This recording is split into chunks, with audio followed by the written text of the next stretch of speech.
Assalamualaikum warahmatullahi wabarakatuh. Perkenalkan, nama saya Irfandra Dwidi Aksatra dengan NPM 2017051055 akan menjelaskan materi mengenai arsitektur dan organisasi komputer.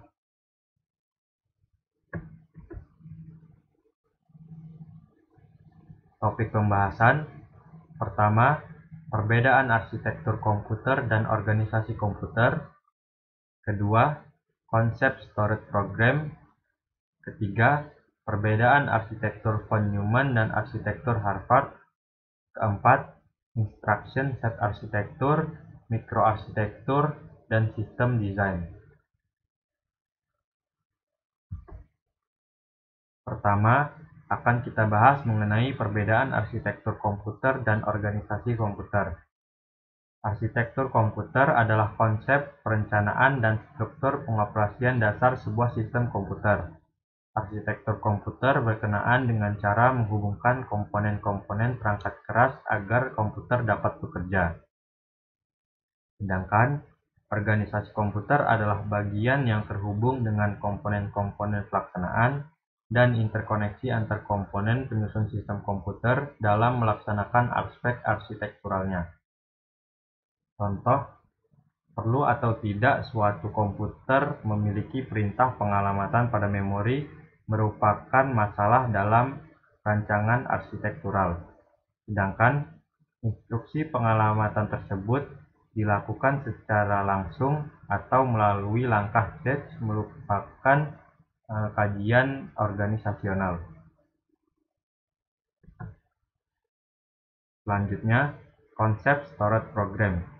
Konsep storage program adalah kumpulan instruksi yang disimpan di suatu tempat dalam memori, kemudian kumpulan instruksi tersebut dieksekusi. Sasaran yang akan dicapai komputer sesuai atau bergantung program yang disimpan untuk dieksekusi. Penggunaan komputer dapat disesuaikan hanya dengan mengganti program yang disimpan di memori untuk dieksekusi. Konsep ini menghasilkan fleksibilitas. Selanjutnya, perbedaan arsitektur von Neumann dan arsitektur Harvard. Pada arsitektur von Neumann, ROM dan RAM ditempatkan dalam peta memori yang sama. Sedangkan pada arsitektur Harvard, ROM dan RAM dipisah atau memiliki dua memori terpisah. Kemudian, pada arsitektur von Neumann, bandwidth program harus sama dengan bandwidth data. Sedangkan pada arsitektur Harvard, lebar bit memori program tidak harus sama dengan lebar memori data. Kemudian, pada arsitektur von Neumann, tidak dapat dilakukan overlapping saat menjalankan dua instruksi yang berurutan. Sedangkan, pada arsitektur Harvard, dapat dilakukan overlapping saat menjalankan instruksi. Contoh arsitektur von Neumann, keluarga 68HC05 dan 68HC11. Contoh arsitektur Harvard, Intel 80C551, microchip PIC 16XX, Philips P87CLXX, dan Atmel 89LSXX. Selanjutnya, instruction set arsitektur, mikroarsitektur, dan sistem desain. Instruction set arsitektur tidak mempertimbangkan detail spesifik sebuah komputer. Instruction set arsitektur hanya berkenaan dengan operasi dasar yang didukung oleh suatu prosesor. Contoh, AMD dan Intel memiliki instruction set arsitektur yang serupa, tetapi mikroarsitektur yang berbeda.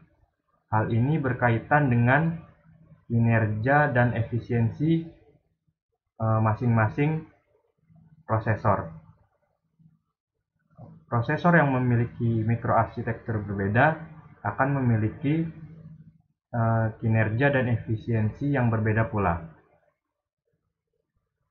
Oleh karena itu, Mikroarsitektur sangat berpengaruh pada kinerja dan efisiensi suatu prosesor.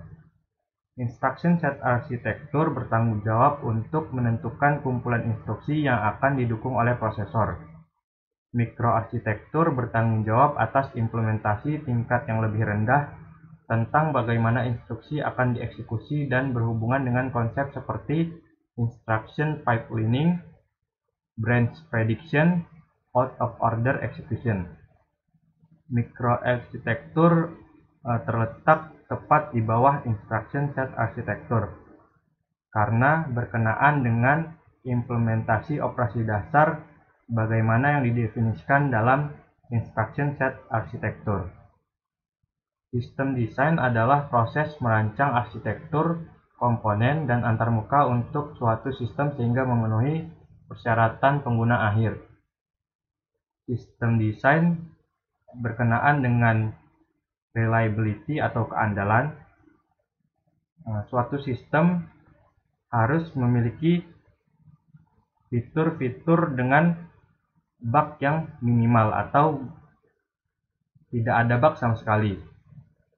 Atau dengan kata lain, suatu sistem harus dapat menjalankan keseluruhan fitur tanpa adanya bug atau error. Kemudian availability.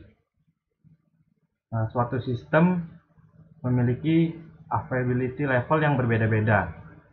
Sistem rumah sakit, pusat data, dan perbankan memiliki availability level yang tinggi karena keterlambatan pada sistem-sistem tersebut akan menyebabkan kerugian yang besar. Kemudian scale atau skala.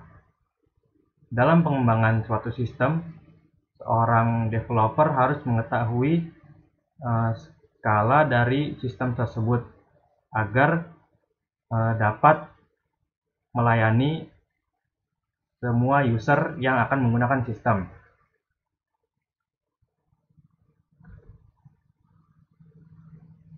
Mungkin cukup sekian dari saya. Jika ada salah kata mohon dimaafkan. Terima kasih. Wassalamualaikum warahmatullahi wabarakatuh.